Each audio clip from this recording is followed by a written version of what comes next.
Assalamualaikum warahmatullahi wabarakatuh. Oke, baik. Selamat pagi dan salam sejahtera untuk kita semuanya. Semoga kita selalu di dalam lindungan Allah Subhanahu wa taala dan selalu mendapatkan kesehatan dan kesempatan sehingga kita selalu dapat menuntut dan hadir dalam menuntut ilmunya. Oke, sebelum saya menjelaskan materi kita hari ini, saya kaitkan dengan materi kita yang minggu lalu itu. Kita kan telah mempelajari tentang tren desain grafis modern dan perkembangannya. Kemarin saya sudah jelaskan pengertiannya apa, mengapa tren penting dipahami, tren desain grafis yang populer saat ini apa saja. Kemarin saya sudah jelaskan itu ada 7, dan faktor yang mempengaruhi munculnya tren itu apa saja, bagaimana desainer mengikuti tren dengan bijak. Kemarin kan sudah kita pelajari, dan hari ini saya akan menjelaskan tentang etika dalam desain grafis dan hak cipta. Baik, pengertian dari etika desain grafis. Etika desain grafis adalah aturan moral dan profesional yang harus dipatuhi oleh desainer saat membuat karya visual. Jadi etika desain grafis itu harus harus tahu aturan moral dan harus profesional yang harus dipatuhi oleh desainer dalam membuat karya visual. Dan tujuannya adalah menghargai orang lain. Yang kedua, menghindari kecurangan. Dan yang ketiga, menjaga profesionalitas, menghasilkan karya yang tanggung jawab. Jadi tujuannya dari etika desain grafis ini agar kita menghargai orang lain, tidak melakukan kecurangan seperti yang tadi kan, menciplak atau menjaga profesionalitas. Yang kedua itu ada prinsip etika dalam desain grafis. Yang pertama, kejujuran dalam karya, tidak meniru atau menjiplak karya orang lain. Nah, ini tadi yang disebutkan, yang menghindari kecurangan. Kan kecurangan itu termasuk yang meniru, menciplak karya orang lain. Tidak mengklaim desain orang lain sebagai karya sendiri, itu tidak boleh. Itu adalah termasuk jujur dalam karya. Yang kedua itu menghargai hak cipta. Gunakan gambar, font, ilustrasi, dan aset visual yang legal. Tidak mengambil aset dari internet tanpa izin atau lisensi. Itu adalah menghargai hak cipta. Yang ketiga itu ada transparansi dengan klien. Jujur tentang waktu pengerjaan, revisi, dan proses desain. Berkomunikasi dengan jelas mengenai biaya dan layanan. Itu adalah transparansi dengan klien. Yang keempat itu tidak menyebarkan informasi rahasia. Itu tidak boleh. Jika bekerja untuk perusahaan atau proyek penting, desainer itu wajib menjaga privasi data dan materi rahasia. Itu adalah tidak menyebarkan informasi rahasia. Yang kelima, ada tanggung jawab sosial, yang mana desain yang dibuat tidak boleh menipu masyarakat, mendorong kekerasan, dan mengandung diskriminasi sara atau kebencian. Itu merupakan tanggung jawab sosial. Selanjutnya ada hak cipta dalam desain grafis.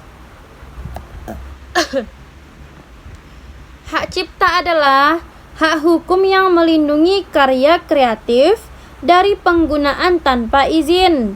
Dalam desain grafis, hak cipta mencakup yang pertama, hak cipta itu mencakup logo, ilustrasi, poster, layout, prototipe, fotografi, video dan animasi. Itu adalah desain hak cipta.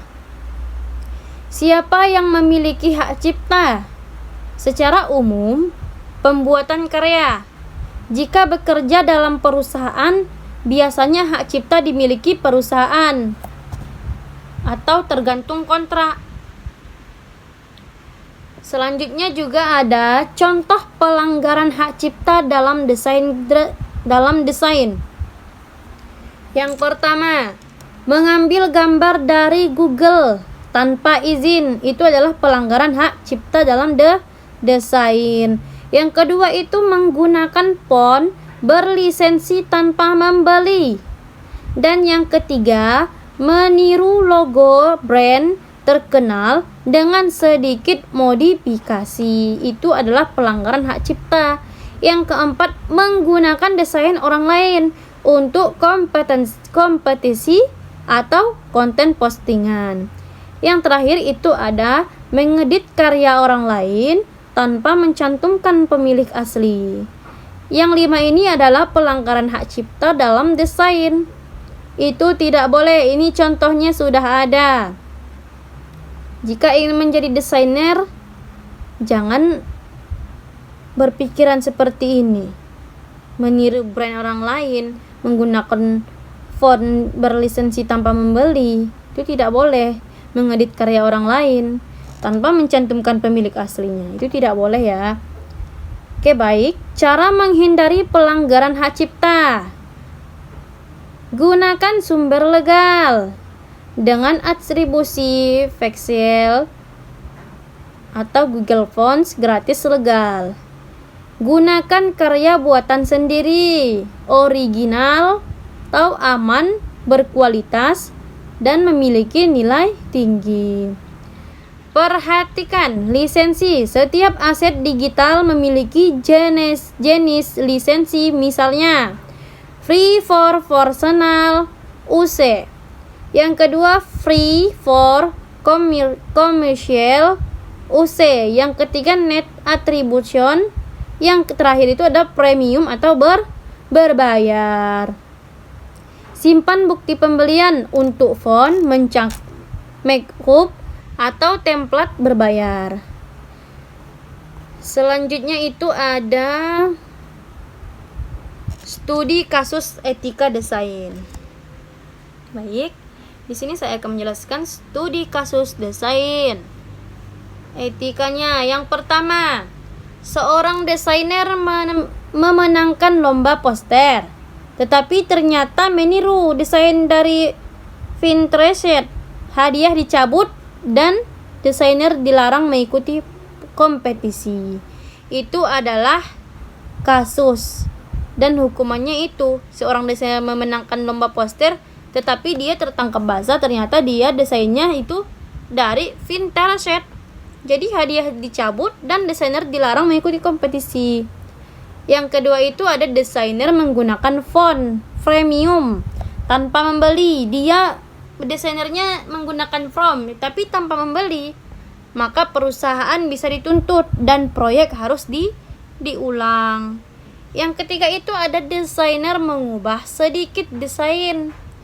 Desainer itu mengubah sedikit desain orang lain, lalu mengklaim sebagai karya dia sendiri. Jadi yang seperti ini desainernya yang mengubah sedikit desain, lalu dibuatnya karya sendiri, maka itu tetap dianggap plagiarisme atau plagiat. Itu adalah tadi studi kasus etika desain.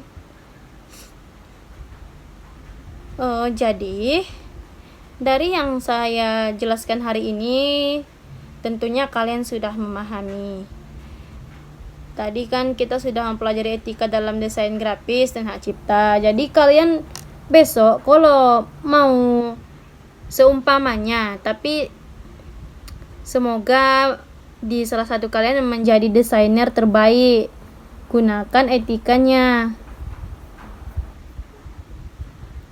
Etika atau etika dalam membuat desain, menghindari plagiat, harus jujur. Jangan kayak desainer nama apa menjiplak punya orang lain. Gunakanlah karya kita sendiri, itu lebih baik dan lebih bagus.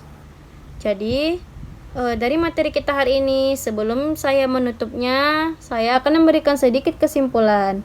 Dan etika dan hak cipta adalah suatu pondasi penting dalam dunia desain grafis. Dengan mematuhi etika, desainer lebih profesional. Jadi kalau desainernya mematuhi etikanya, dia jadi profesional. Karyanya lebih dipercaya dan terhindar dari masalah hukum, membangun reputasi yang kuat. Itu kalau desainernya itu mematuhi etika. Dan desain yang baik bukan hanya indah, tetapi juga berintegritas. Oke, baik, mungkin cukup sampai di sini materi kita hari ini. Yang salah datangnya dari saya, dan yang benar datangnya dari Allah. Saya akhiri dengan Assalamualaikum warahmatullahi wabarakatuh.